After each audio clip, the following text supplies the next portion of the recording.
Hello Pisces, welcome to your reading. My name is Maria and this is a tarot intuitive story for you if you have Pisces anywhere in your chart, if you're a cross watcher, and or if something else drew you here and the story resonates, then surely it was meant for you as well. I've made you a reading with 3 decks of cards: the Muse Tarot, the Shaman Dream Oracle, and the Zen Tarot. So we start out with you in this state of suspended animation, but feeling, I think, pretty good.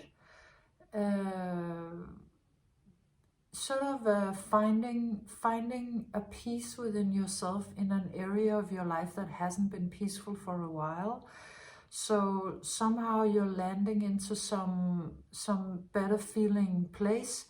Well, somehow, this reading is sort of explaining that part of it as well. But I think it's also, it is about you re-arriving at that very Piscean part of your nature, sort of being in the beautiful sea and with the sunlight shining through the water and communion with spirit, creativity, yourself. You come out with the lost compass, getting back into integrity. So, I mean, here is the compass, right? So it's a compass that has been lost, but is now found, because here it is. So, and the subtitle is Getting Back into Integrity. So you may have sort of been through a period where you lost yourself a little bit into maybe some relationships or some wishes you wanted to manifest. Yeah, it looks to me like it could have been sort of creative projects or romance or just something, I think, where you thought you were gonna find joy and purpose. And it looks like you have found joy and purpose, but not maybe completely through the ones or the things that you thought it would come through. But you have been, or you are very soon arriving at this place where you sort of find your way again. And you sort of, and you find your true north, or you find that thing that guides you. And it really comes out as joy and purpose, as that being, so if and when you have that, then you know who you are. Then you're sort of safe and secure in yourself and in your life. And you're just arriving there, or have just arrived, or will arrive. And it looks like you, like in that space, you're sort of discovering yourself. This looks like you finding yourself and just realizing, oh, but I'm glorious. What I am is actually really, really stunning. Why was I spending so much time trying to find joy and purpose and beauty outside of myself when I actually have all of this inside of myself? It really looks like you kind of finding incredible happiness in discovering yourself or realizing who you are. It's like maybe you found yourself after having lost yourself for a bit, or maybe a long time, or maybe always, and then finally now sort of realizing who you are, and really finding a lot of joy and peace in it. So so I think that the next cards are kind of describing some of the places where you have been looking for maybe communion or purpose or togetherness. And this could still be playing out actually in your life. It doesn't come out as necessarily completely over, because it sort of looks like 2 people or 2 projects that you have been contemplating, or maybe having, you might have had relationships with them, or it could have had a relationship with one of them, or could have had a crush on them, or it could just have been some ways that you wanted to go about projects or something in your life. Maybe it'll be clear to you when I start explaining what they're all about. So this first one, which comes out as another person mostly, it's the Knight of Inspiration, and well, it does look like an old circus horse with its sort of its hair on fire. And so it does come in with some, galloping with some energy and fireworks, but to me it actually looks like it. What it really is it's exhausted. It's trying to hide it, but it really is exhausted. I mean, this could of course also be you. This could have been a way you were going about something in your life. But if it's like that, understand it like that. But I'm just gonna read it like it was somebody else who came in with sort of some tricks in their pocket, and it looked like really fiery energy, but maybe under the surface it was a little tired. But this person or this energy also comes out with this crazy card called the Joyful Muse Inspiration, and this just looks completely crazy to me. I mean, this cat just looks like it's lost its marbles, and it's painting a violin.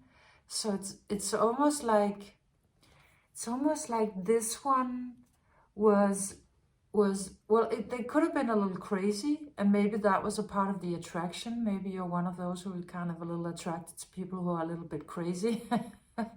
and this certainly looks like it was a part of this one's personality or way of going about things. But also the fact that this cat is painting a violin, a violin being such a beautiful piece of art in itself, such a handcrafted piece of absolute beauty that can make these glorious, beautiful, heart-wrenching sounds and music, and just taking children's paint and painting it just seems like a really crazy thing to do. So it's almost like they actually had a really beautiful instrument, but they were sort of doing something with it that made it a little nuts, and also sort of diminished it. But they might have been a lot of fun, or just really different from everybody else. Maybe that was the attraction. But either way, this person came in with a lot of karma. They come out with the past lives card, so they just seem like they had a lot of baggage. Yeah, a lot of the trauma with them, and maybe I think that would probably actually explain why they were like they were. It would explain why they were actually exhausted and maybe trying to hide that fact for themselves, because then they would have to deal with this.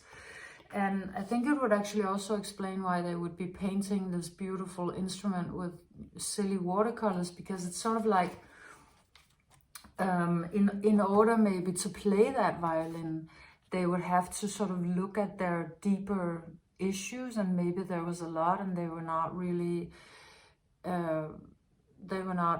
feeling up for that. So they could have thought that a better option was to just play the crazy cat or be silly, instead of maybe developing their mastery.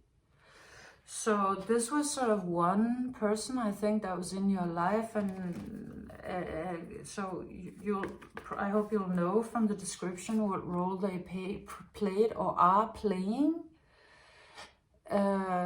because it's really not telling me a lot about that. This reading just wants to point to the energies, and I'm sure you'll know how they played out or are playing out in your life. But either way, I mean, it doesn't look like a super supportive energy for you. And then there's this other, which I also think is a person, but you could read it also as yourself or an energy, that it comes out more, a little better, at least at first sight, with the Six of Materials. So in the original tarot deck, this is the Six of Pentacles, and it is actually originally how I always perceived it, as a card of inequality, sort of the charity card, and you know, giving to somebody who's in a lower state than yourself. So, but I mean, in this particular card, it does come out as very equal. So it comes out as somebody, I'm not sure. Maybe on the surface it looked like it was very equal. It does have, you know, these two look, I mean, like twins, right? They look like completely equal partners. But I just feel like there's like sort of there's some inequality somewhere hidden in the story that is not really showing itself. So this is another person also in your life, right? And or energy. And they come out with the intensity card, which, if you've been following my readings, you'll know that this one has been coming out with the secret pyramid hidden in it. And and today this comes out as secrets. So there's something about this one, or this could be a crush or an affair or a relationship, whatever.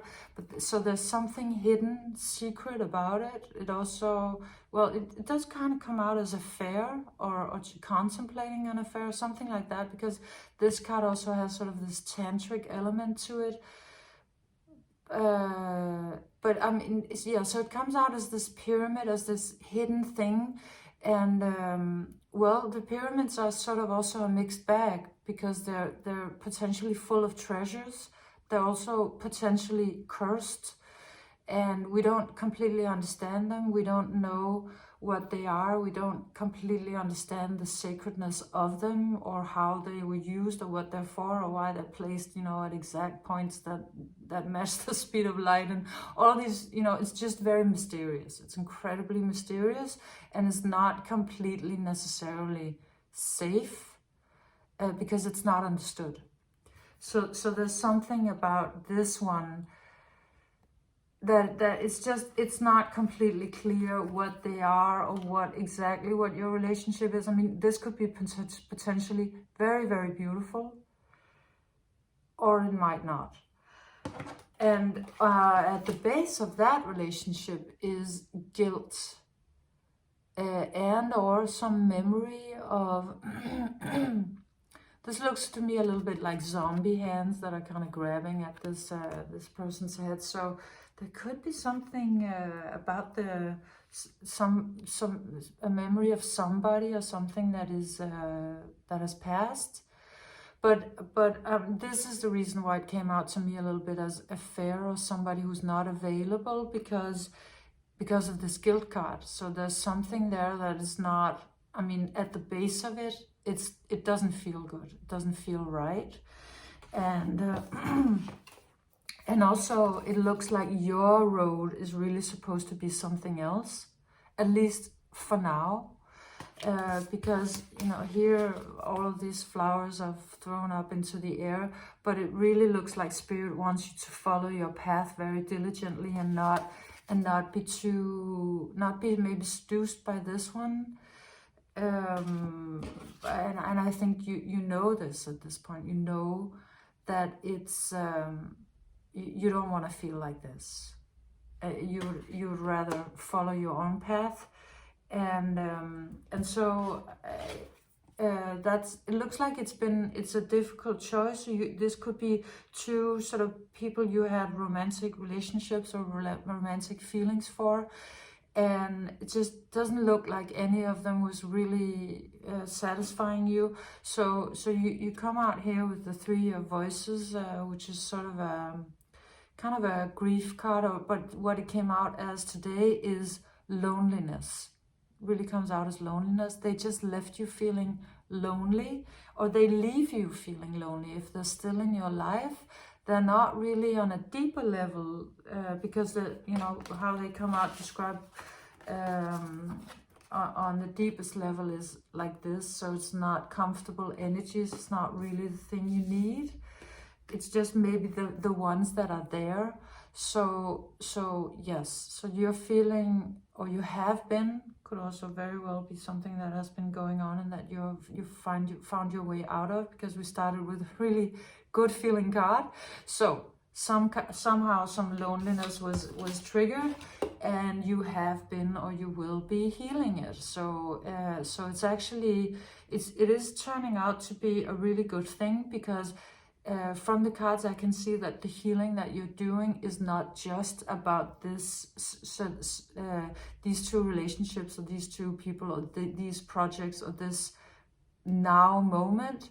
It's about it. The healing goes deeper, because it sort of throws you into something that you know, maybe from way back when. Maybe you know this exact feeling all the way from back in your childhood, like being all curled up into sort of fetus position and feeling very alone. Like that feeling, that old feeling, is being healed or has been healed, and is bringing you into a much more natural state. A state that is really like, this looks incredibly Piscean to me. It's just you in your oneness state, in your natural absolute openness and receptivity and watery flow. It's really, really beautiful, and so this healing is bringing you into, I think, an openness maybe to something that you hadn't thought about before. Yeah, it just looks like opening to many more possibilities than you have, and maybe you're healing yourself on a level where you're realizing, oh yeah, I don't actually. Maybe you don't want to need anybody. Maybe you just want to be in a state of love and flow as such, and then people are welcome, and that would be great. But maybe you've realized you don't want to look for it in relationships as such, which sounds really healthy. I mean, to find this in yourself. And so how it's coming out is that it's you kind of, maybe during this healing phase, it's sort of like you spend some time in the desert, and in the desert you're realizing that this thing that you've been longing for, these maybe relationships, have been sort of a black hole. You know how a black hole is a phenomenon where whatever goes in never ever comes back out again, and we don't know what happens to it. And so it's just, there's been a big black hole in your heart or in your life where just your energy was draining into,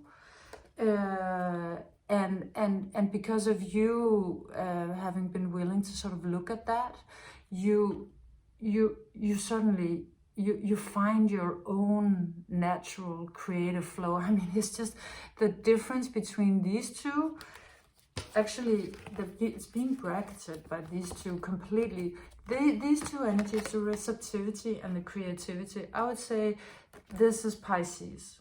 This is you in your absolutely most beautiful, natural, high-level state. It's almost like you're two fishes. The one that sort of receives energies from the universe, and then the one that creates something out of it into this world. And in between these two, it's like you're two, you know that the Pisces sign is two fishes, and it's like your two fishes have been kind of separated by this desert, by this black hole, by something where your energy was drained into, and this process that you've been going through has made you sort of realize it, or made you heal this, or get rid of this, or you are. And what it's really about, what it looks to be about, this black hole, this place where your energy is draining out and sort of separating your...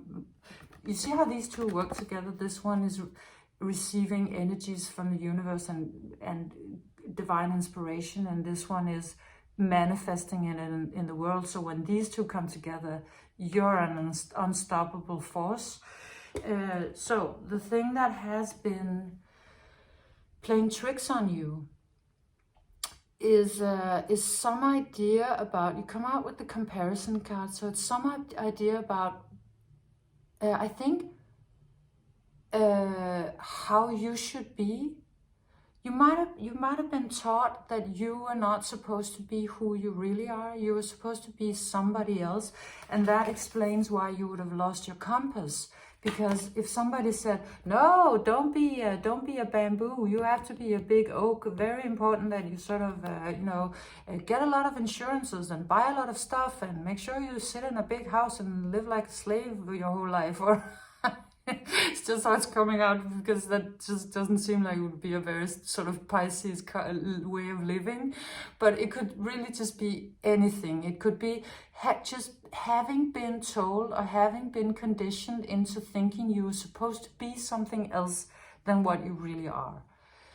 It came out, reminded me of another card this is from the Osho Zen Tarot.